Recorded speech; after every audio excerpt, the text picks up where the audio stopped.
Okay, we are in code.org, Unit 4, Lesson 7, Computer Science Principles, Curriculum in 2026.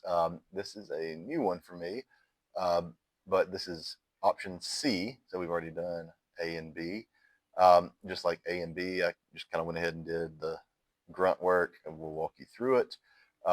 Pretty straightforward. I actually found this one to be easier than the first two in terms of the conditionals, but we'll get there.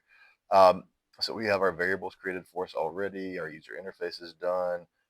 We had the on event already set up, and then we just kind of went through under the milestones, and I'll walk you through the code. So our first directions were to assign values to the variables concert month, artist, and age based on user input. This one almost tripped me up because concert month, I didn't really pay attention at first, and I assumed it would be January, February, March, and would be a string. I used get text initially, then when I was doing my conditionals later, I noticed, oh, it's numbers, which makes sense and makes the latter part easier. Um, Artist is going to be a get text. Age will be a get number. Again, that pulls, that's part of the code.org UI controls, this built-in toolbox they give us, and it just pulls from those fields when that button is clicked and stores it in those variables. All right, milestone 2, just like in the real world, I'm sure some of you would love a $75 Taylor Swift ticket. I don't think those exist, but that's the base price. If the artist is Taylor Swift, everybody else is $50. Um, Pretty much all there is to that one. So just a simple if else, just in the base price.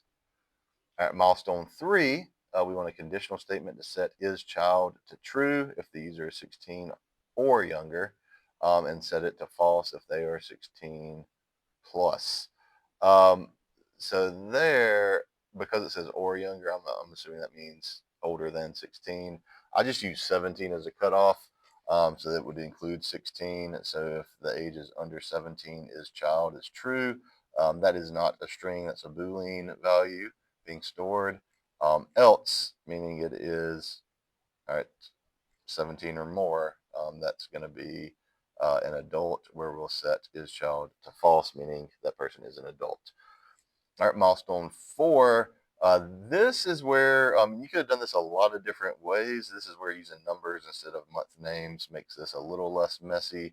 What I opted to do was I just kind of looked at a most specific case to me was because December and January kind of roll over, being month number 12 and month number 1. I did that. So if it's month 1 or month 12, we say it's a peak month, it's true. Else if the concert month is 5 and the concert month is 9, um, oh, sorry, it will be in between those. So if it's greater than 5, less than 9, that'll be month 6, 7, 8, and that will be months June, July, August, which would be peak. That would set it to true. Else it's going to be false, so that would be any other month. Okay, so that was kind of, had to think through that one a little bit. You could have done it a different way. As long as the logic works, you're good to go. That was where my brain went with it. So if it's month 1 or month 12, we're going to set that to true. Else if it's between 6 and 8, even though I'm using 5 and 9. So basically greater than 5, but also less than 9. That would be 6, 7, and 8. All right, that would be true. Everything else is false. Okay, and then finally checking these. To me, the simplest way was just to do 2 individual if statements. If the conditions are met, do it. If not, ignore it. I didn't think there was a need to do if else here. The first one was basically regardless of the month, if the person's a child, they're getting half off. So basically, if child is true, use final price because we don't want to alter base price once it's set. That is a no-no. So we're going to take the base price and multiply it by 0.5. All right, and that's that. Okay. Then we had if the person is an adult and it's a peak month, then we're going to do 1.2 or 20% increase. So that's the surcharge. So I basically said if is child is false, meaning they are an adult, okay, and is peak month is true, then the final price is going to be the base price times 1.2, And then this last part, if they're an adult and it's not a peak month, they're going to get the base price. Well, that's going to be I don't have to do anything extra because I'm already setting the base price. Um, so I really don't have to do anything there. I'm not changing anything else.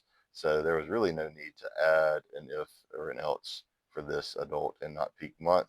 That's just going to be the base price, which would have been set up here. So that was all I had to do there. And then my text output is going to be dollar and final price. So just kind of run this. So let's say I want to see, we'll just test out Taylor Swift, and we're going to see in April, which is not a peak month, and we're going to say we are 18. All right, and it is undefined. So what did I forget to do somewhere? Did I ever set base price? I did.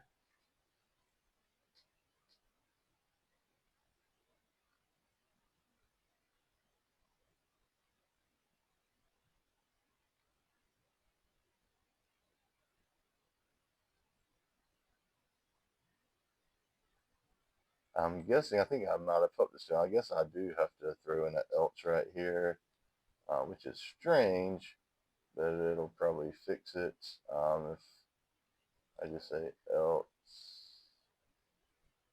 maybe I'll set final price to base price.